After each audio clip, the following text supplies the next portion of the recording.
Olá, pessoal. Boa tarde, tudo bem?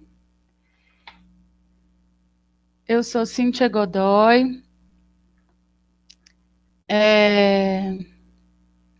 e hoje a gente vai conversar um pouco sobre ambientes de inovação e sobre sustentabilidade, né? Então, nesse diálogo, a minha intenção é levar em consideração aqui nessa fala três elementos para que a gente pense os desafios dos ambientes de inovação, especialmente relacionados à sustentabilidade e ao futuro da indústria, né? Então, esses três elementos, digamos assim, essas três partes, estão apresentadas aqui nos nossos slides de maneira a tentar atender as seguintes questões, né? Atentar para as seguintes questões. O espaço como locus da produção e da inovação.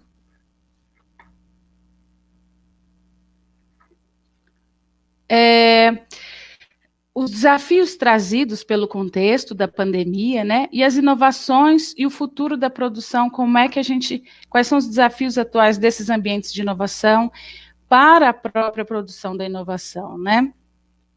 Então, tá.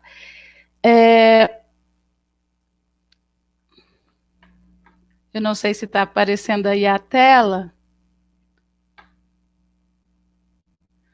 Deixa eu fazer uma tentativa aqui.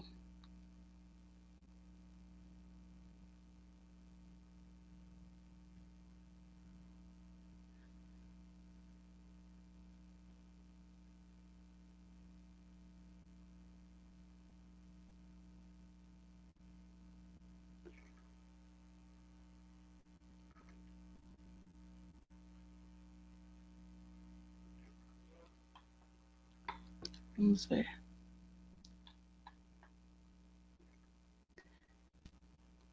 Bem, e aí, eu não sei porque quando eu coloco tudo, vou voltar e ver se ela coloca em parte, então.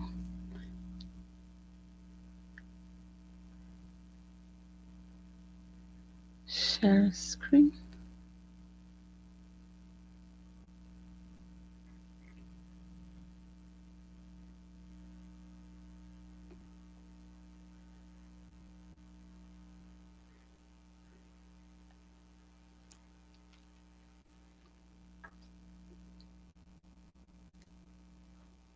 Vamos ver se ela consegue aparecer agora. Bom, aí nessa primeira parte, quando a gente vai falar do espaço como locus das transformações, vamos assim, como locus das transformações, é interessante a gente pensar como isso se avança para que a cidade seja um dos principais, né, locus dessas transformações.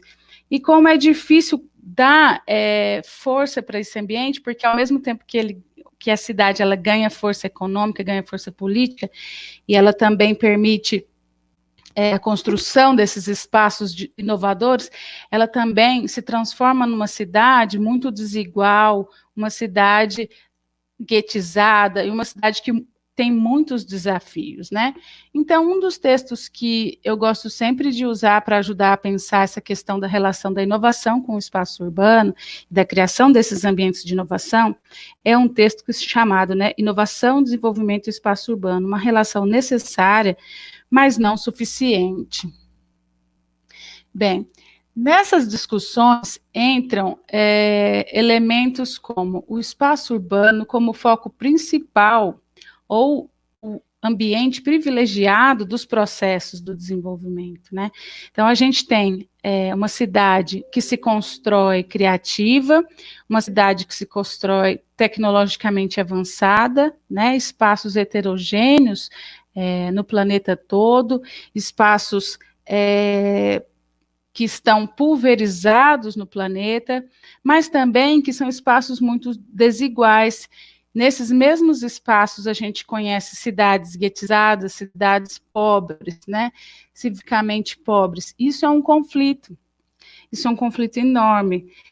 E a gente pode ver, como a gente vai falar um pouco mais lá para frente, como isso fica mais exposto ainda nesse momento de pandemia, né? Então, quando se pensou em inovação, né, quando se começa a pensar em inovação como importante para a indústria, como importante para a produção, e de uma maneira geral, como importante para a nossa sociedade, né, se pensou o seguinte: o elemento motriz da evolução do capitalismo é a inovação. E esse elemento motriz está muito ligado ao agente empreendedor.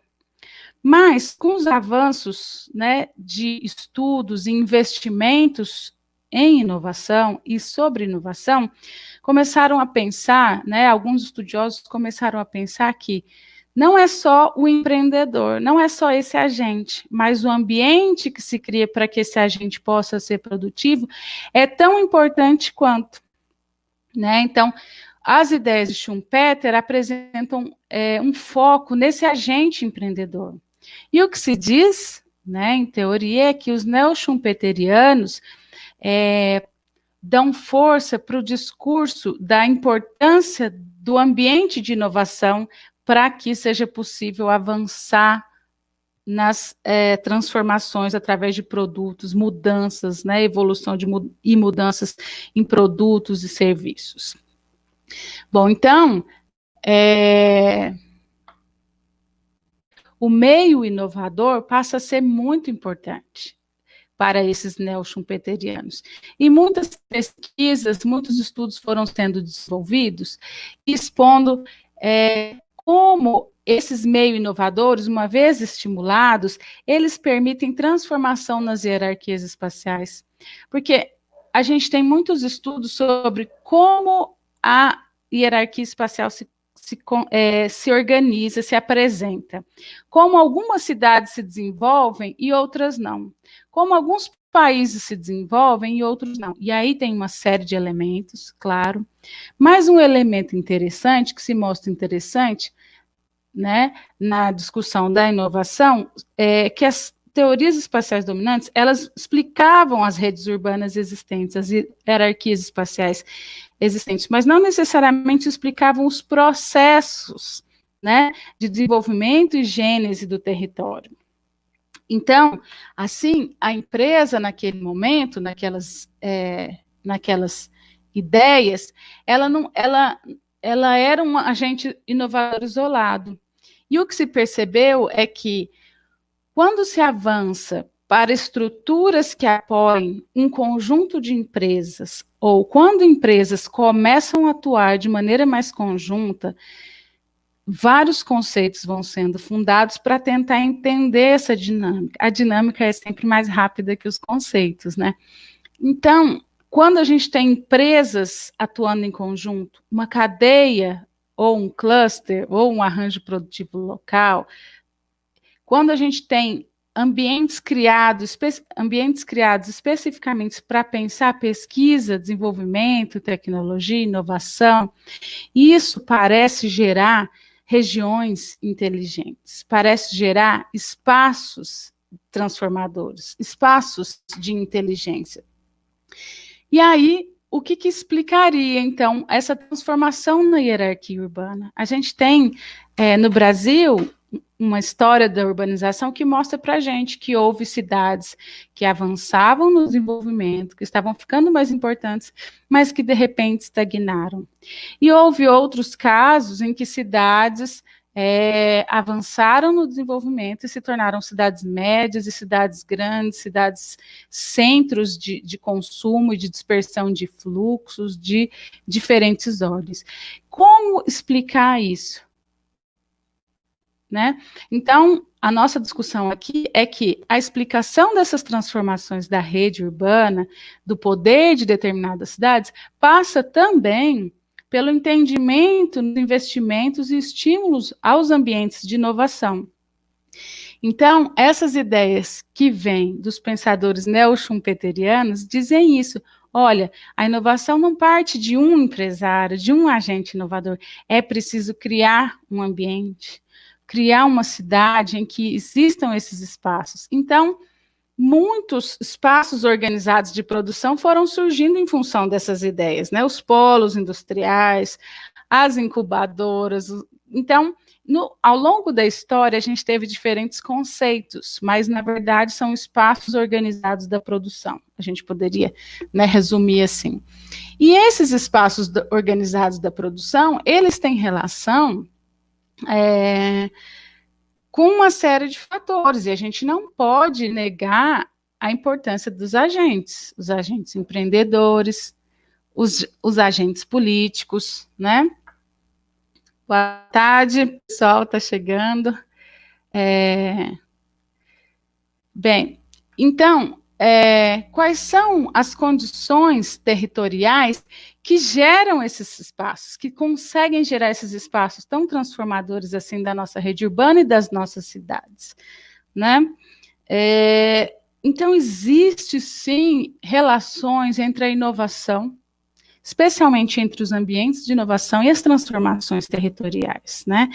E aí, essa é uma forma de entender o processo de urbanização e o processo de desenvolvimento econômico e social de determinadas regiões, que leva em consideração as condições territoriais, que centra o debate num meio inovador, indivíduos dispersos.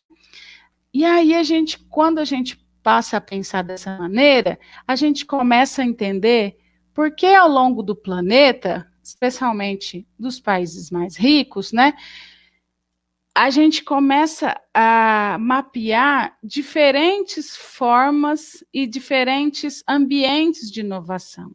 E quando a gente quantifica os ambientes de inovação, mesmo de uma maneira geral, quantos, né, ambientes de inovação a gente tem, vamos supor, incubadoras, né, um exemplo. Quantas incubadoras a gente tem na América do Norte? Quantas incubadoras a gente tem na África? Quantas incubadoras a gente tem na Ásia? Quantas a gente tem na América Latina? E isso começa a dar para a gente elementos para dizer o seguinte, olha, parece que um ambiente de inovação, ou os diferentes tipos de ambientes de inovação, podem sim transformar regiões, podem sim transformar países, né? E aí a gente começa a entender a importância das tessituras, porque os ambientes de inovação, eles têm que funcionar de maneira interrelacionada, eles têm que estar ligados aos centros de pesquisa, eles têm que estar ligados às empresas, eles têm que estar ligados ao poder público. Então, esses ambientes foram sendo cada vez mais pensados de maneira a se especializar em determinado local, para que nesse local pessoas que são a classe criativa, digamos assim, essa classe criativa possa estar frequente num determinado lugar e ali da construção coletiva, porque a inteligência é uma construção coletiva. A partir disso, aí sim, as inovações vão ser construídas, as empresas vão ser mais capitalizadas, os produtos vão ganhar valor agregado, né? Então, de toda essa construção do pensamento que avalia como é que funciona o nosso comportamento humano, como é que funciona o nosso comportamento de maneira coletiva, como a gente pode ser mais produtivo coletivamente, foram sendo construídos esses modelos de ambientes de inovação ao longo do tempo, né? Mas aí, e aí vem os conceitos, né, diferentes ao longo do tempo também. O meio inovador, o território inovador, né? Em que a cidade inovadora, e aí smart cities e diferentes, né, abordagens, formas de abordar. Mas uma cidade inovadora, ela é uma cidade ou um ambiente, né, em que se aplica uma estratégia sistemática de estímulo, né, ao conhecimento das diversas formas, analítico, sintético, né, simbólico. Como é que a gente estimula a classe criativa de uma cidade para que ela se reúna e junta construa, né, projetos que transformem o ambiente, né? Então, derivam daí diversas questões, né? Mendes, inclusive, chega a propor formas adequadas de governança desses espaços, né? E ele propõe práticas econômicas alternativas, né?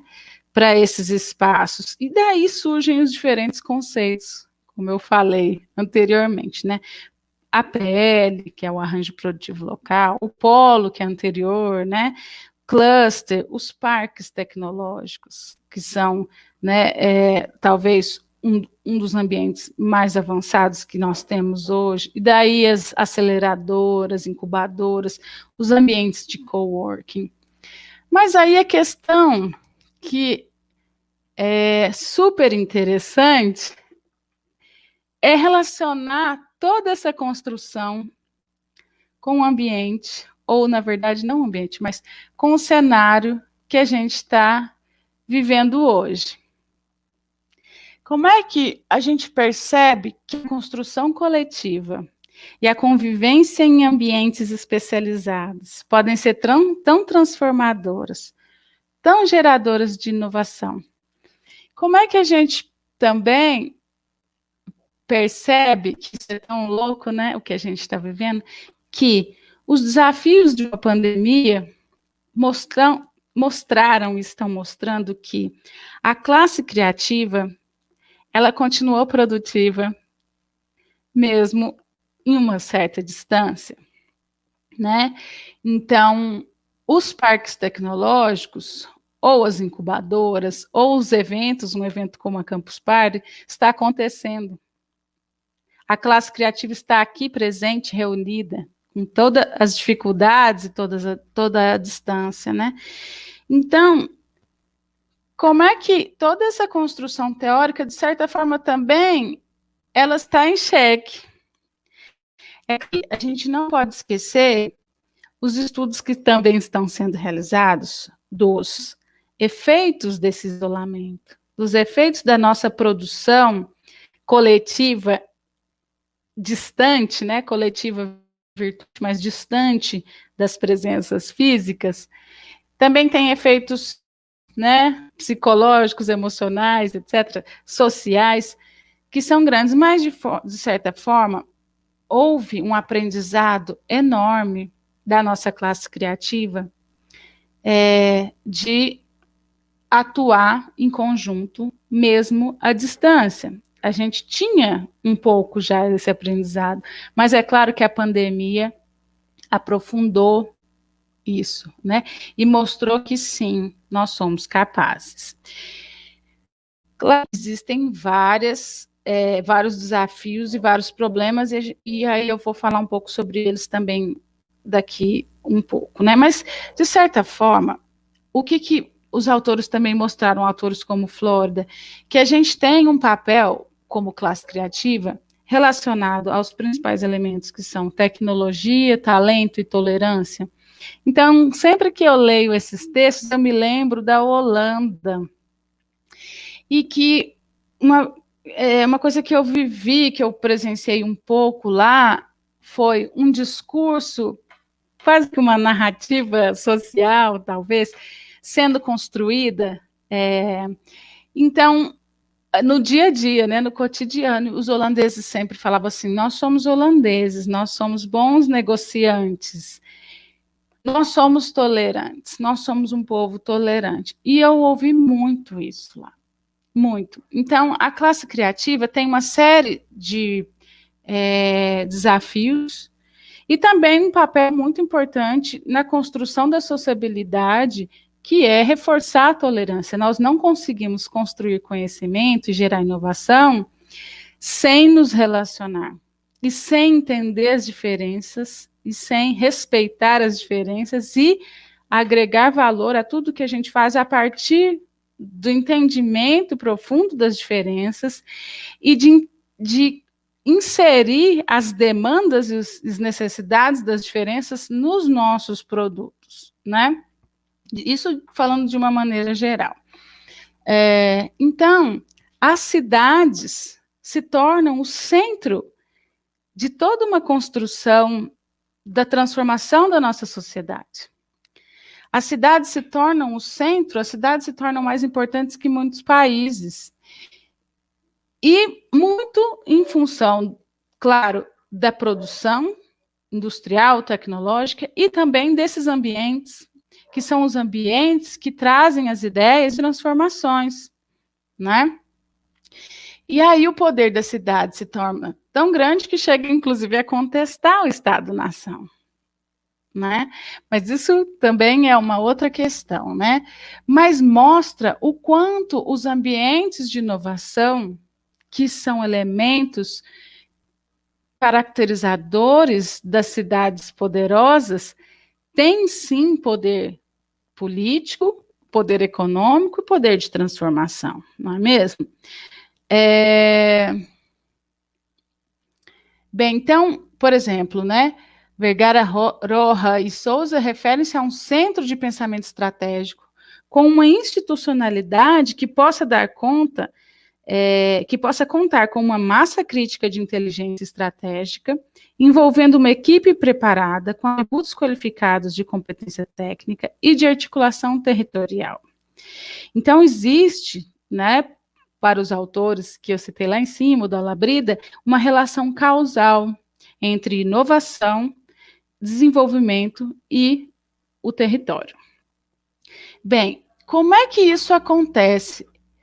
É claro que não brota, né? Existe um esforço, e esse esforço é enorme, né? Político, é econômico, produtivo, e exige as tessituras para que esses ambientes realmente existam, né, que são as infraestruturas de banda larga, as autoestradas da informação, infraestrutura de cultura digital, que ela seja disseminada, as startups, as plataformas tecnológicas, as redes sociais, a acessibilidade de diversas formas, né, programações e produção de sistemas abertos, modelos de negócios abertos, tudo isso são exigências dessas comunidades que estão alocadas nesses ambientes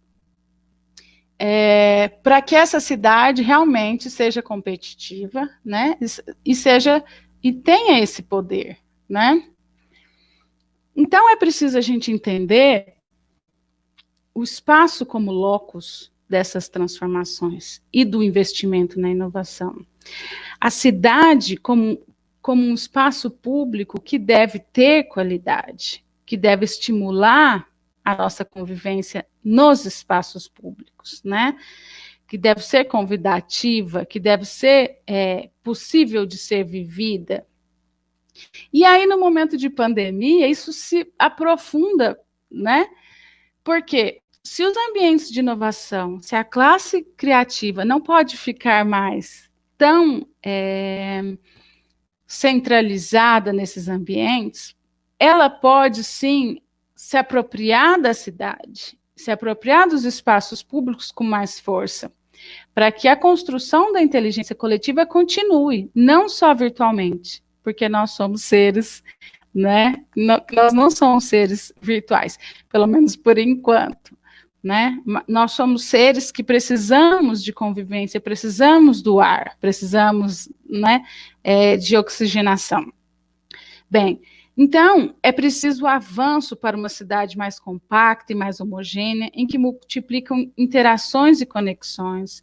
Existe um esforço de geração de espaços de economia do conhecimento, com qualidade, diversidade de equipamentos e serviços, né, que sejam acessíveis e dotados de simbolismo cultural, como locais de encontro para essa classe criativa.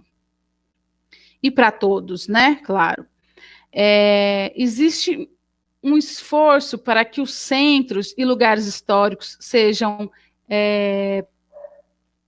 digamos assim, essa palavra é horrível, né, revitalização, porque os espaços não estão mortos, existe uma ocupação e existe um preconceito contra quem ocupa esses espaços, mas que esses espaços sejam ocupados por todos e tenham condições de infraestruturas e sanitárias para serem ocupados por todos, com respeito àqueles que lá já estão. Existe uma necessidade grande de apoio a ocupação desses espaços, né?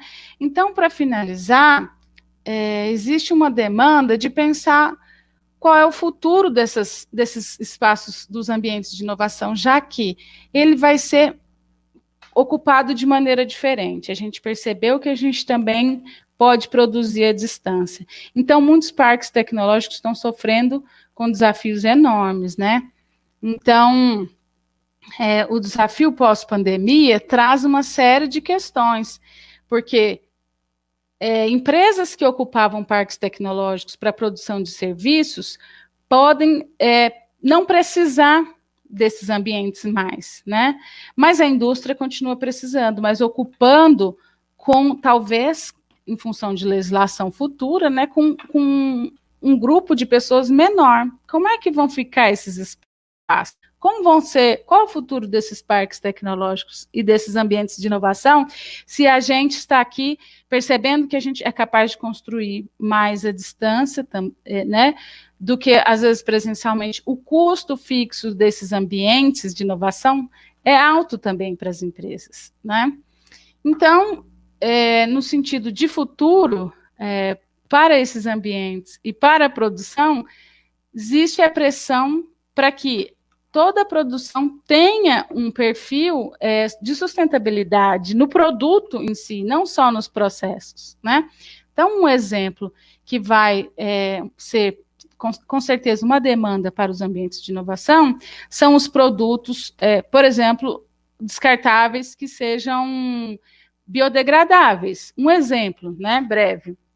Porque existe uma demanda, a pandemia trouxe um aumento da demanda dos descartáveis, um aumento da demanda por produtos e embalagens, não só descartáveis, embalagens de maneira geral, que sejam possíveis de ser sanitizadas. Não é um exemplo, por exemplo, do papel da farinha de trigo. Como é que nós vamos sanitizar isso em casa, sendo que é uma atual demanda? Então, esses desafios e diversos outros trazidos pela pandemia e trazidos pela nossa própria história são desafios que os ambientes de inovação têm que dar conta, né? Mesmo que seja em um outro modelo. Então, o que eu queria falar era rapidamente isso, o tempo é muito curto, mas eu estou à disposição. Aí está o meu e-mail, o meu contato, né? Eu sou Cíntia Godoy, eu sou professora, eu tenho uma empresa chamada Ecosustentabilidade, com um grupo de pessoas também, né? Estou à disposição para contatos, perguntas.